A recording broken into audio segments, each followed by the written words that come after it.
Welcome to A Philosophy of Action. Today I'd like to talk to you about policy implementation in the real world, moving away from abstract theory into concrete problems and practical solutions. And the best place to start is with immigration. But before we can talk about immigration, we need to address something even more fundamental: birth rates. A philosophy of action, or a natural philosophy of government, must place human continuity at its center. A natural goal of life is to have descendants to build a legacy that builds a legacy that continues until the end of time. So, what does that mean in terms of concrete policy? Simply put, society should remove barriers to having children and actively encourage having children.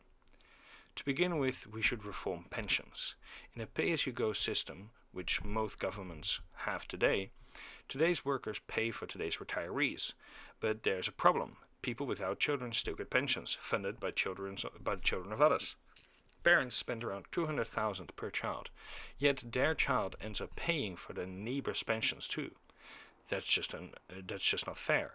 It's structurally punishing those who raise children and invest in the future, while rewarding those who do not.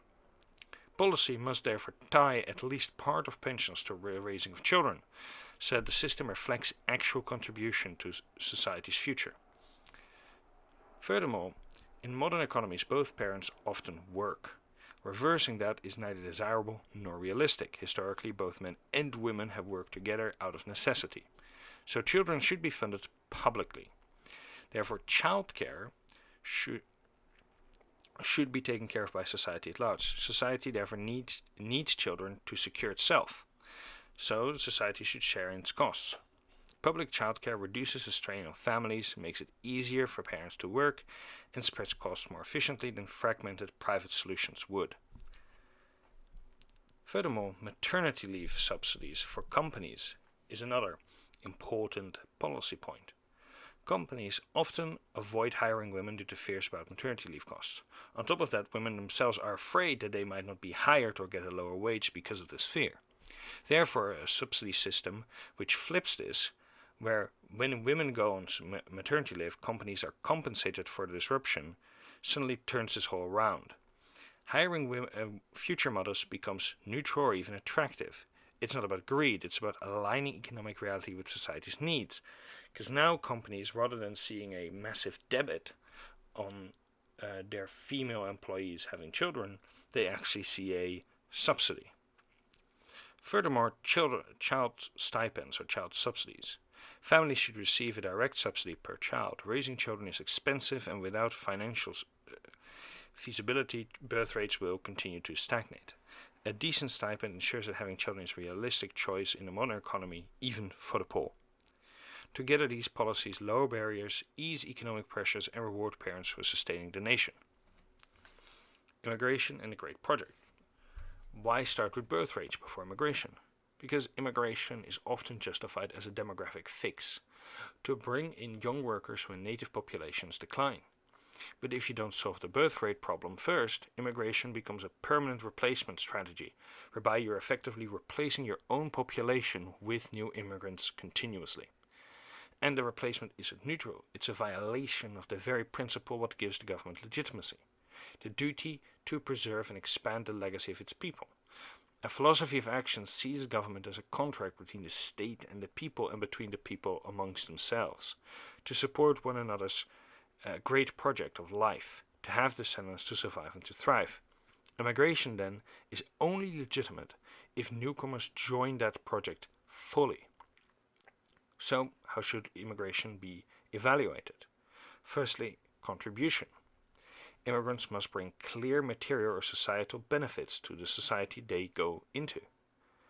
Low-scale immigration only makes sense in the short-term crises like war or survival scenarios, since outside of that, the negative effects of wage suppression, replacement of native workers, and undermining population continuity are far outweigh the benefits of short-term economic output.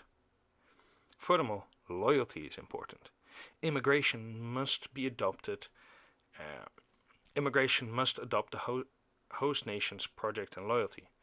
If an immigrant does not adopt the host nation's project and loyalty through full assimilation, they become effectively a liability to the society. What does this mean? They must abandon all competing cultural and religious identities, or at least subordinate them or to their new national identity, because these identities ensure division and furthermore, loyalty is tested by allegiance. In war, which side would they fight for? In conflicts between religion and nation, which comes first? If loyalty is not with the nation, then they remain foreigners or civilians, not citizens. And lastly, ethnicity, culture, and religion are simply tools for creating unity, but they are not the essence. The true test is whether someone places themselves inside of the national legacy, a continuous line of descendants and history, and a commitment to becoming part of a community that attempts to succeed at this.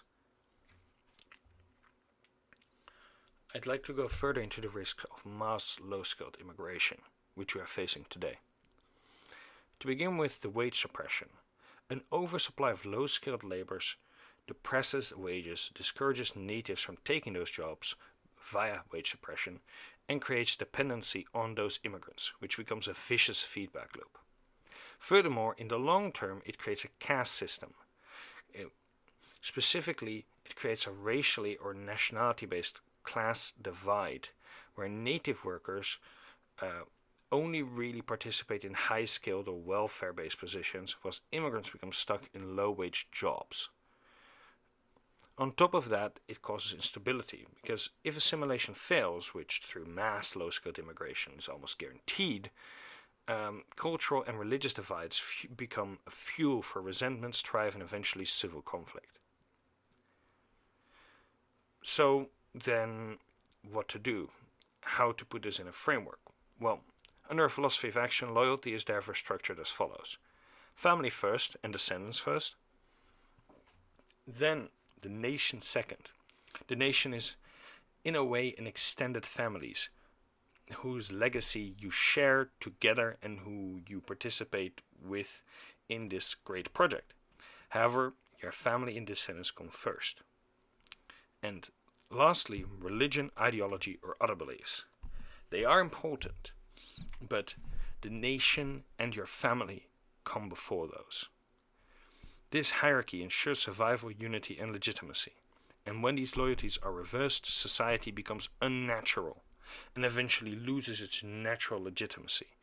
Because if one starts violating one's own family and descendants in the name of religion or ideology, they cease to exist.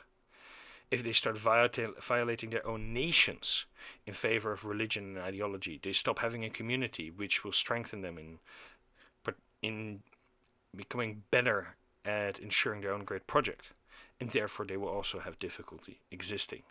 But if they make sure that first their family and descendants, then their nation, and only then their beliefs and religion are ensured, then they will have a natural and strong government. In summary, a sustainable nation cannot rely on immigration as a demographic bandage. It must ensure its own future through higher birth rates, and only admit immigrants who contribute materially and loyally to the great project of their descendants and continuity. The choice is stark. Either reform policies to reward and support families, or accept long-term instability and decline. This is the philosophy of action in practice.